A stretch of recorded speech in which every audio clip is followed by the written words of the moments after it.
السلام علیکم دوستوں، کیا پاکستان روس کے خلاف یوکرائن کو ہتھیار فراہم کرنے لگ پڑا ہے؟ یہ ایک بہت اہم خبر نکل کر سامنے آ رہی ہے جس پر وضاحت اس وقت بہت ضروری ہے، کیونکہ پاکستان اب کسی اور کی جنگ لڑنے کا متحمل نہیں ہو سکتا۔ پاکستان کو اب نیوٹرل ہی رہنا چاہیے۔ روس اور چین اس وقت دنیا کو اپنے کنٹرول میں لینے جا رہے ہیں۔ دنیا اب مجبور ہو رہی ہے کہ چین اور روس کے ساتھ تعلقات کو اچھا کیا جائے۔ ان کی وجہ یہ ہے کہ چین اس وقت دنیا کو سب سے سستا مال فراہم کرتا ہے اور دنیا چین سے وہ مال سستا لیتی ہے جو وہ خود اس کے ملک میں مہنگا بنتا ہے۔ تو اپنے ملک میں بنانے کا ان کو اتنا فائدہ نہیں ہوتا جتنا چین سے لینے کا ہوتا ہے۔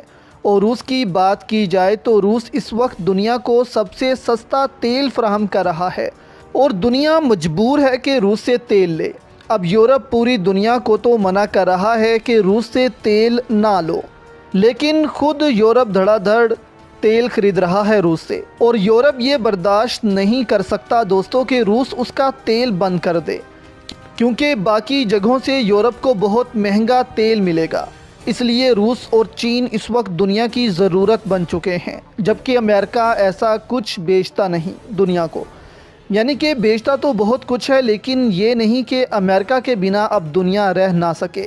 امریکہ اب بس جنگوں کے سر پر دنیا کو اپنی سائٹ پر رکھے ہوئے ہے۔ اب آپ کو ایک خبر سناتے ہیں، اور اگر وہ خبر سچ ثابت ہوتی ہے تو چین پاکستان کے ساتھ کیا کرے گا یہ بھی آپ کو بتائیں گے۔ پاکستان تحریک انصاف کی رہنما شیریں مزاری نے پاکستان سے رومانیہ کے درمیان اور بھارت سے کراچی طیاروں کی آمد و رفت پر اہم سوالات اٹھاتے ہوئے وضاحت کا مطالبہ کیا ہے۔ تفصیلات کے مطابق رہنما تحریک انصاف نے ٹویٹر پر اپنے ایک بیان میں دی انٹل کنسورشیم کی رپورٹ شامل کرتے ہوئے کہا کہ یہ رپورٹ پاکستان میں امریکی موجودگی سے متعلق اہم سوالات کھڑے کرتی ہے۔ انٹل کنسورشیم کی اس رپورٹ میں دعویٰ کیا گیا ہے کہ برطانیہ کی رائل ایئر فورس نے پاکستان کے نور خان ایئر بیس اور رومانیہ کے درمیان ایک ایئر برج قائم کیا ہے، جس سے روزانہ کی بنیاد پر طیاروں کی آمد و رفت دیکھی گئی ہے۔ اس ایئر برج کے قیام اور طیاروں کی آمد و رفت کا مقصد تو ابھی تک واضح نہیں کیا گیا،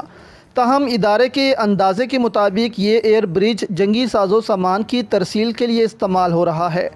انٹل کنسورشیم نے بلوچستان کی فضائی حدود میں موجود برطانوی ایئر فورس کے طیارے کی لوکیشن کی تفصیلات بتاتے ہوئے کہا کہ یہ طیارہ سائپرس سے راولپنڈی کی جانب جا رہا ہے۔ انٹل کنسورشیم نے ایک اور انکشاف اور دعویٰ کیا کہ یوکرائن کی زیادہ تر فوج 155 ملی میٹر کی گولیاں استعمال کرتی ہے۔ یوکرائن کے جنگی منصوبہ سازوں کا کہنا ہے کہ اب تک بہترین جنگی امداد 155 mm کی آرٹلری ایمونیشن کی ہے جو امریکہ نے یوکرائن کو بھجوائی۔ تاہم دلچسپ بات یہ ہے کہ یہ ایمونیشن پاکستان آرڈیننس فیکٹری میں بھی تیار ہوتی ہے۔ شیریں مزاری نے اپنی دوسری ٹویٹ میں انٹل کنسورشیم کے دیگر انکشافات اور دعووں کی تفصیلات شیئر کی اور کہا کہ یہ رپورٹ ملٹری ساز و سامان اور برطانوی ایئر فورس کے درمیان طیاروں کی پاکستان آمد و رفت سے متعلق بہت کچھ بیان کرتی ہے۔ دلچسپ بات یہ ہے کہ کیسے اتنی اہم معلومات تک رسائی ہر کسی کے لیے ممکن ہے۔ اب ایک خبر یہ بھی سامنے آئی ہے کہ تائیوان کو لے کر روس نے امریکہ کو کہا ہے کہ امریکہ نے چین کی خود مختاری پر حملہ کیا ہے۔ اب چین بھی دوسری جانب روس کے ساتھ کھل کر کھڑا ہے۔ اب چین اور روس کو پتہ ہے کہ امریکہ کا مقابلہ مل کر کرنا پڑے گا، نہیں تو امریکہ خطے میں اور زیادہ مداخلت کرے گا۔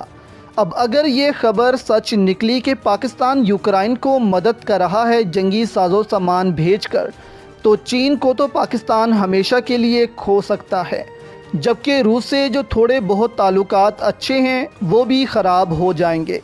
اب یہاں کیا پاسبلٹیز ہیں کہ کیوں برطانیہ کے طیارے پاکستان لینڈ کر رہے ہیں؟ اب یہاں یہ ہو سکتا ہے کہ جو بلٹس ہیں جو پاکستان بنا رہا ہے، برطانیہ کے طیارے آتے ہوں، یہاں سے یہ بلٹس لے کر جاتے ہوں اور پھر یوکرائن بھیجتے ہوں۔ اب یہاں پاکستان ڈائریکٹلی تو یوکرائن کی مدد نہیں کر رہا، بلکہ اس کو ہو سکتا ہے برطانیہ کو فروخت کر رہا ہو اور برطانیہ آگے سے یوکرائن بھیج رہا ہو۔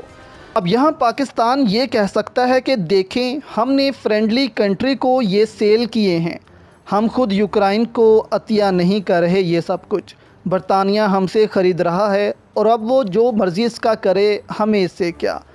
تو یہاں پاکستان یہ ایک پوائنٹ کو استعمال کر سکتا ہے اگر چین یہاں پر پاکستان سے سوال کرتا ہے تو، لیکن یہ تو شیور ہے کہ چین پاکستان کے ساتھ اس کے بعد تعلقات بہتر نہیں رکھ پائے گا۔ وہ اس لیے کیونکہ چین بہت مشکل سے امریکہ کو اس خطے سے دور کر رہا ہے۔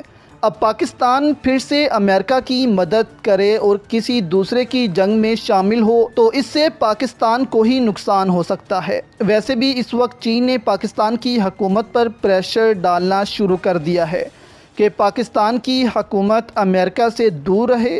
اس وقت چین پاکستان میں $100 ارب کی سرمایہ کاری کر رہا ہے۔ اگر چین یہ سرمایہ کاری پاکستان سے اٹھا لے تو پاکستان کا بہت نقصان ہو جائے گا۔ اس لیے تو پاکستان چاہتا ہے کہ چین اور امریکہ کے درمیان کشیدگی ختم ہو اور امن قائم ہو، لیکن لگ ایسا رہا ہے کہ یہ کشیدگی جو امریکہ اور چین میں جنم لے چکی ہے، یہ ایک نئے ورلڈ آرڈر کے بعد ہی ختم ہو۔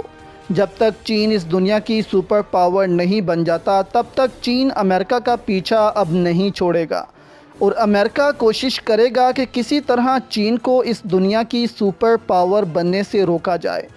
تو پاکستان کو یہاں پر احتیاط سے کام لینا چاہیے، اور پاکستان کا فیوچر اس وقت چین کے ساتھ ہی ہے۔ پاکستان کیا، دنیا کا فیوچر اس وقت چین کے ساتھ ہے۔ تو پاکستان کو امریکہ کی سائٹ پر نہیں بلکہ چین کی سائٹ پر ہونا چاہیے۔